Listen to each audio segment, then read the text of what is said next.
Hello, everybody. Welcome back to JEB and Flow on the Street Parking Podcast channel. Good to have you here.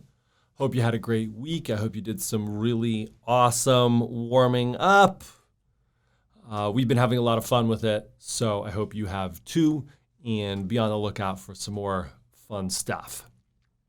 Now, this week, I want to talk about, I guess generally just happiness.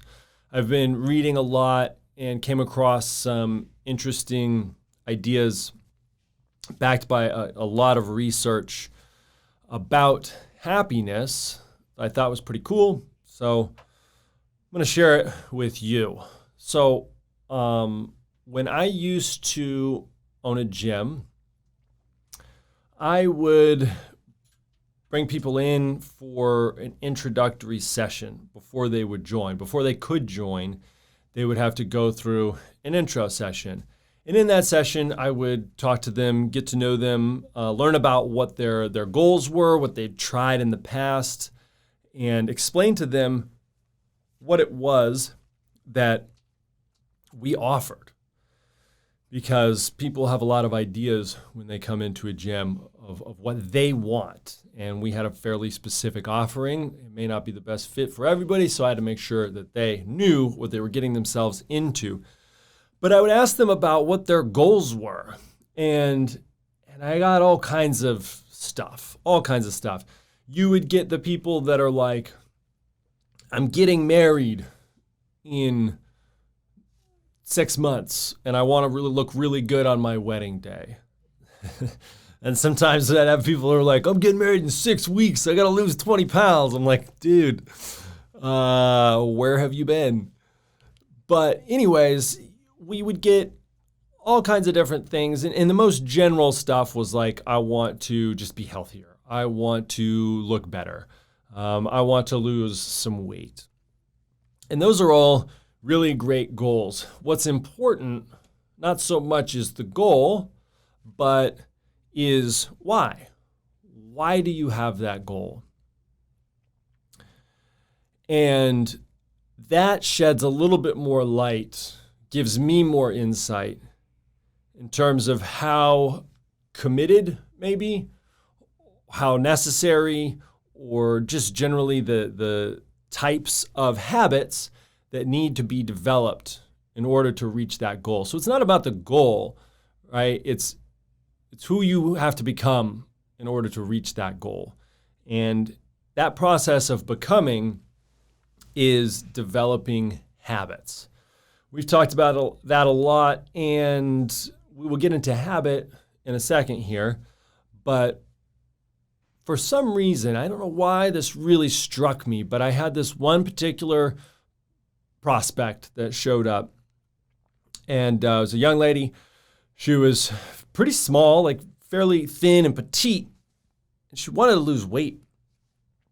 And so I'm going through the intro session, and I'm asking her these questions, telling her a little bit about the gym and how it works, and finding out what she has tried in the past. And basically, as with a lot of people, she had tried the things that like her friends had told her or some magazine article had told her, and those things hadn't worked.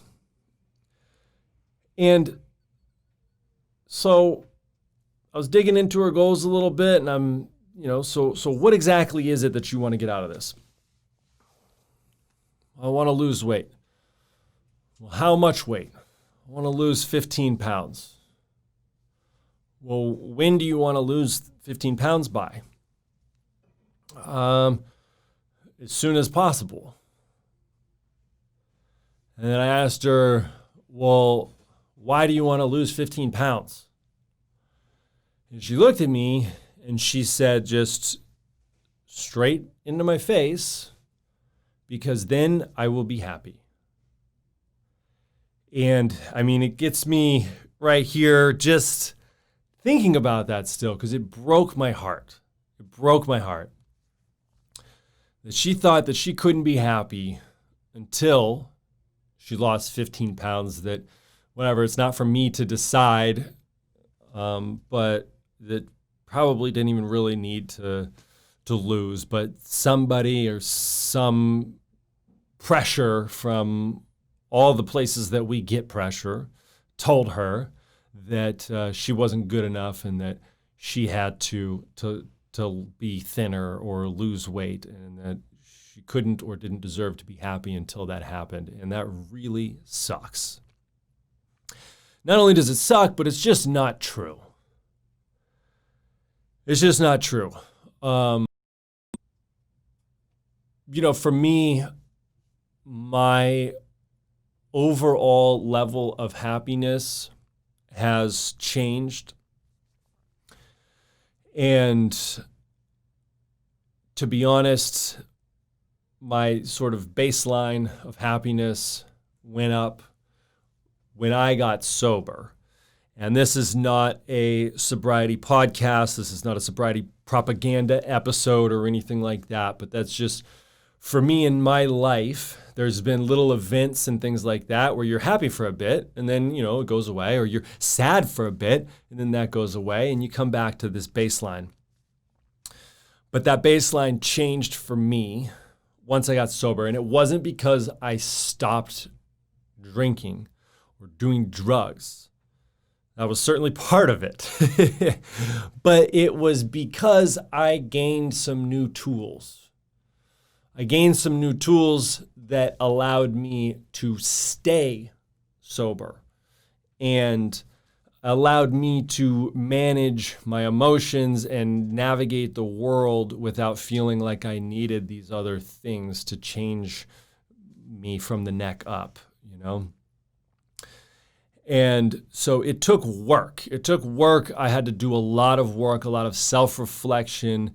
And I'll just honestly, if you don't listen any further, what changed my level of happiness was I made a habit out of being of service to other people.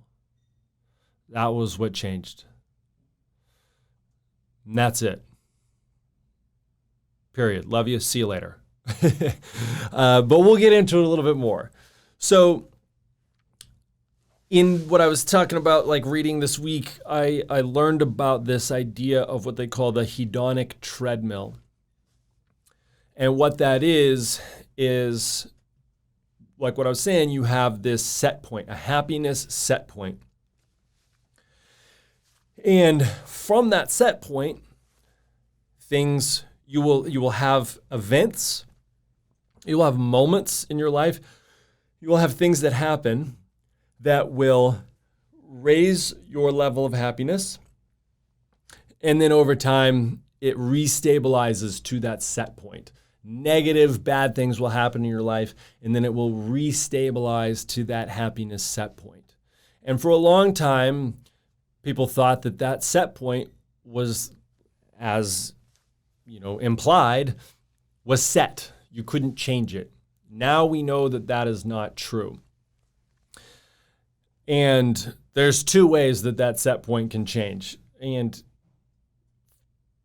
excluding this, if something horrible happens to you or to a loved one, your happiness set point can go down and it's almost impossible to recover from.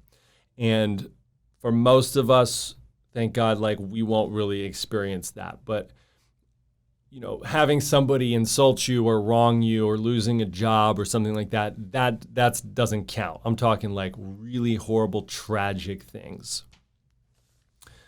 So barring that, there is another way that you can adjust this happiness set point.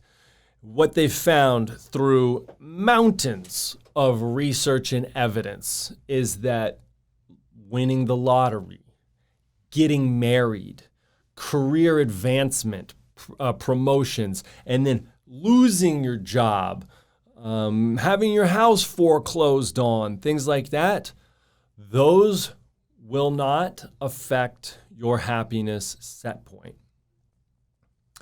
So why do we have this thing?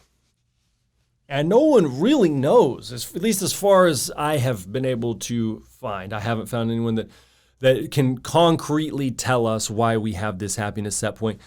But there's a theory that it's like a protective mechanism so that when bad things happen, we don't just remain unhappy, that we can recover from that and we can come back and restabilize to where we were.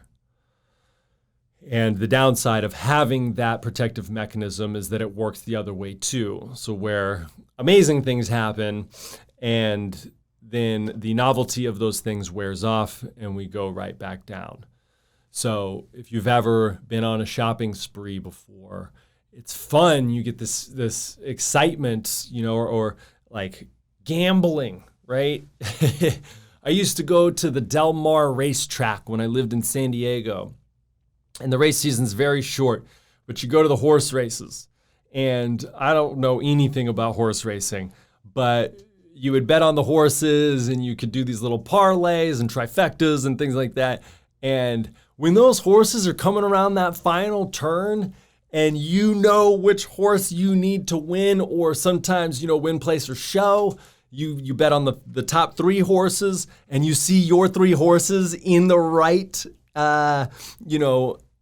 positions. It's so exciting and it's fun. And that's that same hit that you get when you're falling in love. It's the same hit that you get when you are buying a new car, going on a big shopping spree. But then after that, honestly, there's like a dip and then you restabilize and you go right back to where you were. So the set point is determined largely by genetics. And the percentage conservatively is about 50%. But you can find some studies that would say it's more than that. Not really anything that says less than that. But so genetics plays a large part in what your happiness set point is. And then roughly about another 10% of that would be life circumstances, which is also things that you can't control. The socioeconomic class that you were born into, the schools that were around when you were a child, or even like some traumatic things that happened when you were a child that shaped your overall attitude and outlook. Now, you can't change those things that happened. They happened. You can change, perhaps, the attitude that was shaped as a result of those. You don't have to have the same attitude. So let's say 60% is out of your control. Your happiness set point, 60% of that is determined by things that you can't really control. But the good news is the other 40%, you can. You can. And a lot of that has to do with changing your attitude, changing your actions, and your behaviors. And just to state the obvious, your attitude is determined by your actions and your beliefs, and your actions and your beliefs are influenced by your attitude. Your attitude is very closely connected to your level of happiness. So if you have a generally good, positive mental attitude, chances are you're happier than someone that has a negative attitude. Your attitude can be influenced by all kinds of stuff. My advice for everybody would be to get off social media as much as, or just pull some stuff out of your feed that pisses you off. For some reason, we like getting angry. We like looking at stuff that makes us upset and winds us up. And then we behave like children as a result. There was this, it's ongoing. It's this thing called the German Socioeconomic Survey. And for the last 30 years, they've been collecting data on 14,000 households in Germany. So it's 30,000 people. And every year they ask them, they take a survey. And the survey asks them about different stuff: occupation, earnings, education, and life satisfaction. So from this data set, there's been a lot of research, a lot of papers published using that data. And in terms of the lifetime satisfaction or life satisfaction, they have done happiness research, essentially. And so I'm going to read to you a quote from a paper that used the German socioeconomic survey to talk about happiness. What they found was the trait most strongly associated with long-term increases in life satisfaction is, in fact, a persistent commitment to pursuing altruistic goals. That is, the more we focus on compassionate action or helping others, the happier we seem to become in the long run.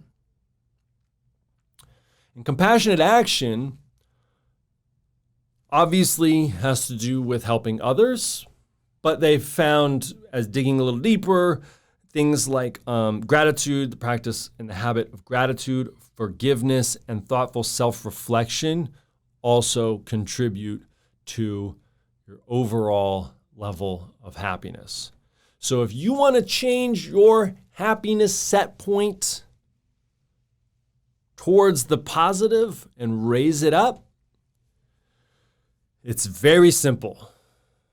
Help others. Help others.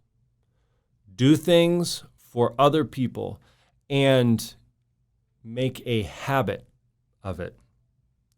It is a persistent commitment. A persistent commitment to helping others, to being of service to other people. And being compassionate towards yourself.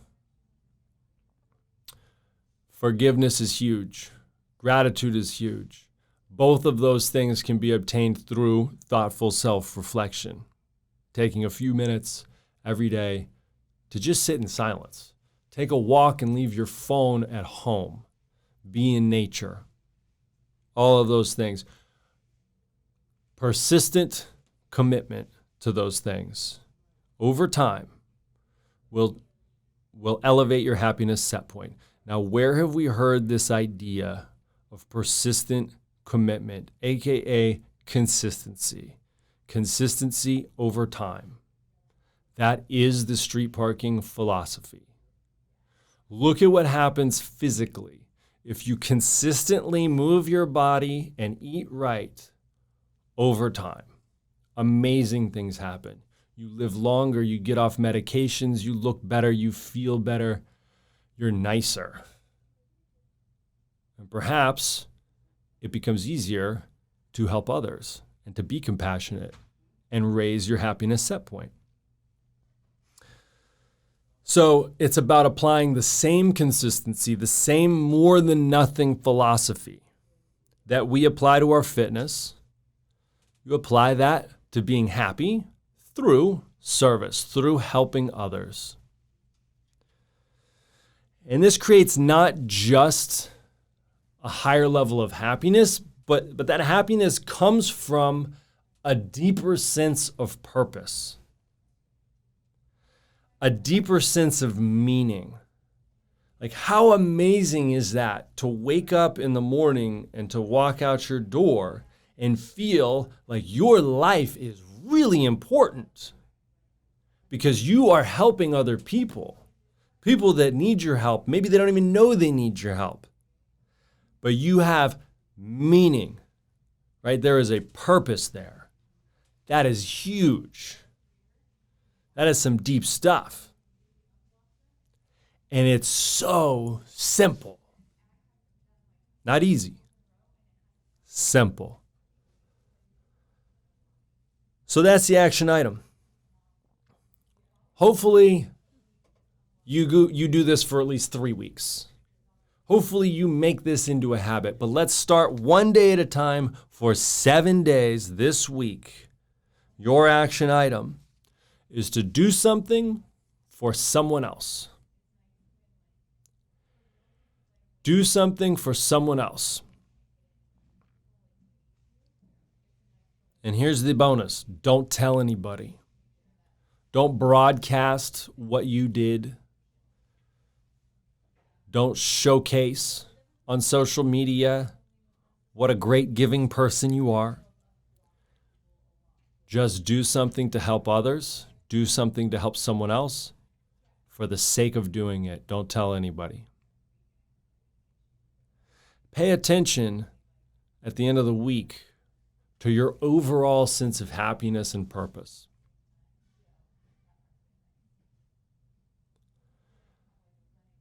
I love you. I hope you have a really great week. I'm excited for this one. I'll talk to you soon.